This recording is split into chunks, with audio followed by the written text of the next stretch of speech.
السلام علیکم ورحمۃ اللہ وبرکاتہ۔ دوستو، آج کی اس ویڈیو میں ہم آپ کو آج کل دنیا میں پھیلی ہوئی عالمی وبا کے تناظر میں حضرت عمر فاروق رضی اللہ تعالیٰ عنہ کے زمانہ خلافت کا ایک اہم ترین واقعہ سنائیں گے، لیکن اس سے پہلے آپ سے گزارش ہے کہ ہمارا چینل سبسکرائب کرنا ہرگز نہ بھولیں اور ساتھ ہی بیل آئیکن پر بھی ضرور کلک کر دیں۔ تو دوستو، حضرت عمر فاروق رضی اللہ تعالیٰ عنہ کے زمانہ خلافت میں جب ایک اسلامی لشکر شام میں جہاد میں مصروف تھا اور جس کی تعداد 36,000 تھی اور اس میں بڑے بڑے صحابہ کرام رضوان اللہ تعالیٰ علیہ مجمعین شامل تھے، تو وہاں پر طاعون کی وبا پھیل گئی اور اس لشکر کے اکثر مجاہدین اس وبا کا شکار ہو کر دنیا سے رخصت ہونے لگے۔ تو حضرت عمر فاروق رضی اللہ تعالیٰ عنہ نے اس لشکر کے امیر حضرت ابو عبیدہ بن جراح رضی اللہ تعالیٰ عنہ، جن کو حضور نبی اکرم صلی اللہ علیہ وآلہ وسلم نے امین الامت کا خطاب عطا فرمایا ہے اور آپ عشرہ مبشرہ صحابہ میں سے ہیں، ان کے نام ایک خط تحریر فرمایا اور ان کو یہ حکم فرمایا کہ آپ مدینہ منورہ واپس آ جائیں، کیونکہ حضرت ابو عبیدہ بن جراح رضی اللہ تعالیٰ عنہ اس زمانے میں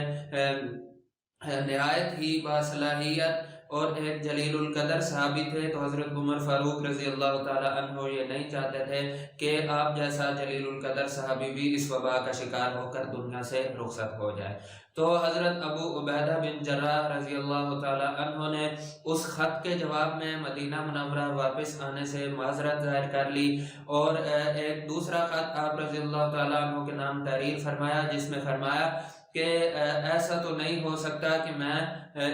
اپنے آپ کو اس لشکر کے مجاہدین پر ترجیح دوں، یعنی کہ میں خود تو وبا سے بچ کر مدینہ منورہ پہنچ جاؤں اور ایسا نہ ہو کہ شام میں یہ مجاہدین اس وبا کا شکار ہو کر دنیا سے رخصت ہوتے رہیں۔ تو سیدنا فاروق اعظم رضی اللہ تعالیٰ عنہ نے ایک دوسرا خط آپ رضی اللہ تعالیٰ عنہ کی خدمت میں روانہ فرمایا اور آپ سے فرمایا کہ اچھا پھر آپ اس طرح کریں کہ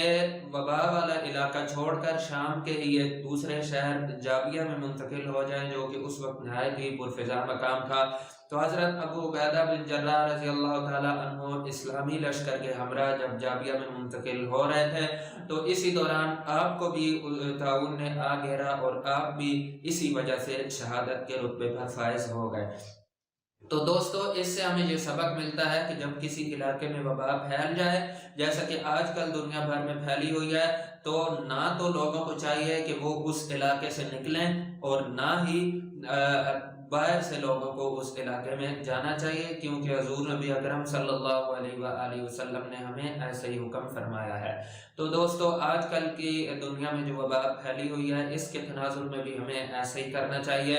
اور حکومتیں اس سلسلے میں جو احتیاطی اقدامات کر رہی ہیں، مثلا گھروں پر رہیں، سوشل گیدرنگ کو اوائڈ کریں، اس کے علاوہ جو ہے وہ ہاتھ بار بار دھوئیں، گرم پانی پئیں وغیرہ وغیرہ، تو دوستو ہمیں ان پر پورا عمل کرنا چاہیے۔ دوستو، دوسری بات جو آپ سے کرنی ہے وہ یہ ہے کہ آج کل سوشل میڈیا پر یہ افواہ پھیلی ہوئی ہے کہ خانہ کعبہ کا طواف بھی رک چکا ہے۔ تو دوستو، یہ بات بالکل غلط ہے۔ خانہ کعبہ کا طواف الحمدللہ جاری ہے، لیکن سعودی حکومت نے حفاظتی اقدامات کے پیش نظر طواف کرنے والے لوگوں کی تعداد میں اچھی خاصی کمی کر دی ہے۔ تو دوستو، ایسا پہلے بھی تاریخ میں کئی مرتبہ ہو چکا ہے، یہ پہلی مرتبہ نہیں ہوا۔ تو اسی سلسلے میں ہم بات کریں گے اگلی ویڈیو میں، ملتے ہیں اگلی ویڈیو میں۔ السلام علیکم ورحمۃ اللہ وبرکاتہ۔